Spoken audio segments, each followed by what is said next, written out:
as fraudes, a roubalheira no INSS, né, pouco mais de uma semana depois da divulgação do escândalo de fraudes no INSS, o Carlos Lupe deixou o Ministério da Previdência. A versão oficial é que ele pediu demissão. Então, mas só que, assim, mesmo fora, o Lupe não perde o controle do Ministério. Por quê? Porque no lugar dele assume Volney Queiroz, também do PDT, e aliado do agora ex-ministro.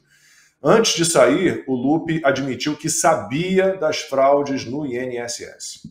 Fui surpreendido com o volume disso, porque sabia que tinha uma denúncia aqui, outra lá, a gente sempre soube no mundo, fingia que tem um 35 que denunciava isso, a gente recebia queixa, a própria plataforma do INSS aparecia algumas pessoas se queixando. Agora, nesse volume, nesse quantitativo, com uma organização, uma quadrilha verdadeira, eu tomei conhecimento agora e eu acho que isso não pode continuar.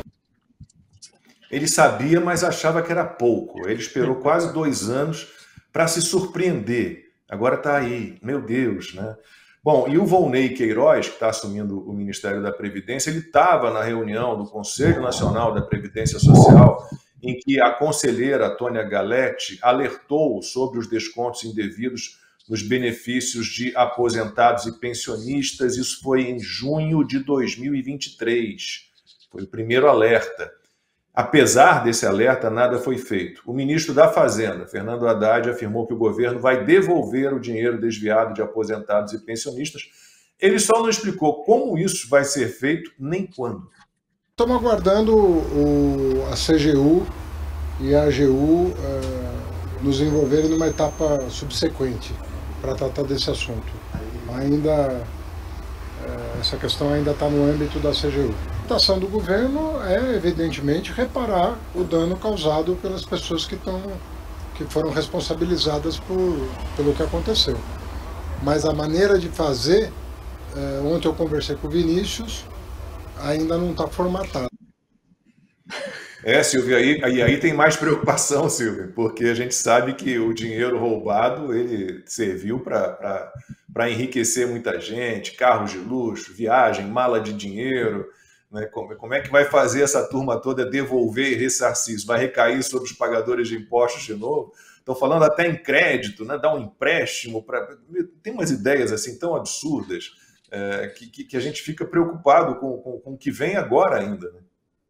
Não, é inacreditável essa fala do Patropi, né? Eu anotei aqui, ó. Estamos aguardando a TGU e a AGU como etapa subsequente. Essa semana, por exemplo, o deputado Marcel Van Hatten levou uma aposentada e... A gente vai ver a gente vai ver o vídeo, Silvio, a gente vai ver o vídeo daqui a pouquinho, mas pode citar.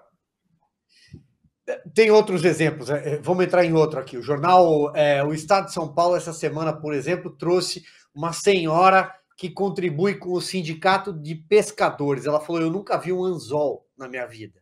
Eu nunca nunca lancei uma rede ao mar. E por que é que eu pago R$50 para o sindicato dos pescadores? E a resposta, infelizmente, que a gente tem de dar a ela é porque estão roubando ela. Não adianta perfumar porcos, Lacombe. A engrenagem da corrupção ela vai estar sempre presente no governo do PT. Foi assim nas prefeituras de 1980, 1990, desde que o PT assumiu a primeira prefeitura, lá em Diadema. Sempre foi assim. E é assim que acontece em Brasília, nos escândalos todos aumentativos do governo Lula e do governo Dilma Rousseff. Só que dessa vez a gente não precisa de sufixo, a gente não precisa colocar nenhum aumentativo, porque esse escândalo ele não tem sofisticação nenhuma. É um assalto direto no bolso do aposentado. Estão roubando o aposentado. E o ministro Carlos Lupe, o último a cair, espero que não seja o último, mas no guarda-chuva ele era o ministro da Previdência Social. Quando ele cai, ele diz, nós sabíamos. Isso é artigo 319 do Código Penal, puxando aqui de cabeça, isso é crime de prevaricação. Isso é absolutamente impossível dentro da máquina pública. Você saber que tem um assalto acontecendo e você não fazer nada. Nós estamos falando de mais de 6 bilhões de reais. 6 milhões de aposentados. As pessoas passaram a vida inteira contribuindo, pagando seus impostos. E aí, no final da vida, elas são roubadas. Para onde foi esse dinheiro? Essa é a pergunta que a gente tem de fazer. E o Fernando Haddad diz, abre aspas, estamos aguardando a CGU numa etapa subsequente. Etapa subsequente para alguém que precisa de dinheiro para comprar remédio, para alguém que precisa de dinheiro para pagar o supermercado. Eu vou ao mercado todo final de semana, eu vejo pais e mães tirando as coisas da esteira, porque não dá para levar esse final de semana meu filho. Porque o filho pega um chocolate e fala, não dá para levar agora. E eles estão roubando essas pessoas. É isso que é o PT. O PT é assim, sempre foi assim. Eu não estou inventando nada. Eles estão de volta à cena do crime. Também não é frase minha. É frase de Geraldo Alckmin, que foi de garupa para Brasília, porque achou um caminho mais fácil, achando que o raio vai cair 2 vezes no mesmo lugar, como caiu em março de 2001, quando ele ganhou o governo no Palácio dos Bandeirantes, do Mário Covas. Então, para não me alongar aqui, isso é uma engrenagem corrupta. E essa engrenagem corrupta só está de volta por causa do Supremo Tribunal Federal. Nossa, Silvio, você não tem medo de falar isso? A gente falava muito aqui, deputado, Ana, vocês estão nos Estados Unidos, eu estou no Brasil. Não tenho medo algum de falar isso. Esse é meu país. Eu não vou sair do meu país por falar verdades. Eu não estou mentindo. O presidente Lula da Silva foi reabilitado politicamente pelo Supremo Tribunal Federal. E a corrupção voltou no governo dele. São fatos. Fatos voltam à superfície. Infelizmente, como a Ana bem sabe, bem cita, eles são teimosos. Né? É o segundo pai da América. Depois de George Washington, antes de Thomas Jefferson, tinha John Adams. Bom, e os líderes partidários... por enquanto, né? 6 bilhões por enquanto. Não, e tem uma questão que pouca gente fala sobre isso, rapidamente.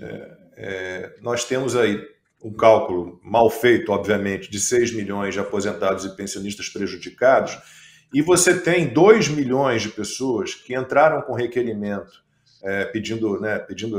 estão pedindo benefícios da Previdência e estão com requerimento para aposentadoria, e essas pessoas estão sendo prejudicadas.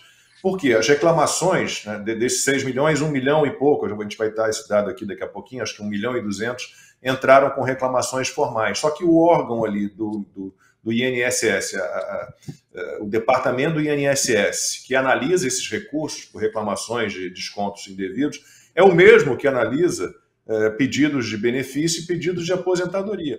Então, o Lula, que vivia dizendo lá na campanha que ia acabar com a fila do SUS, que continua quilométrica, e acabar com a fila da Previdência, ele conseguiu outro feito, outro recorde, que é mais de 2 milhões de pessoas esperando pedidos de benefícios e pedidos de aposentadoria serem estudados e concedidos. Porque essas reclamações de aposentados e pensionistas roubados, elas representam um aumento da demanda desse departamento do INSS de análise de benefícios e aposentadorias de 16,6%. Então, não são apenas os roubados ali pelos sindicatos, entidades, associações que estão sendo prejudicados. A gente que quer se aposentar e não está conseguindo, porque o pedido está lá parado. É um absurdo completo.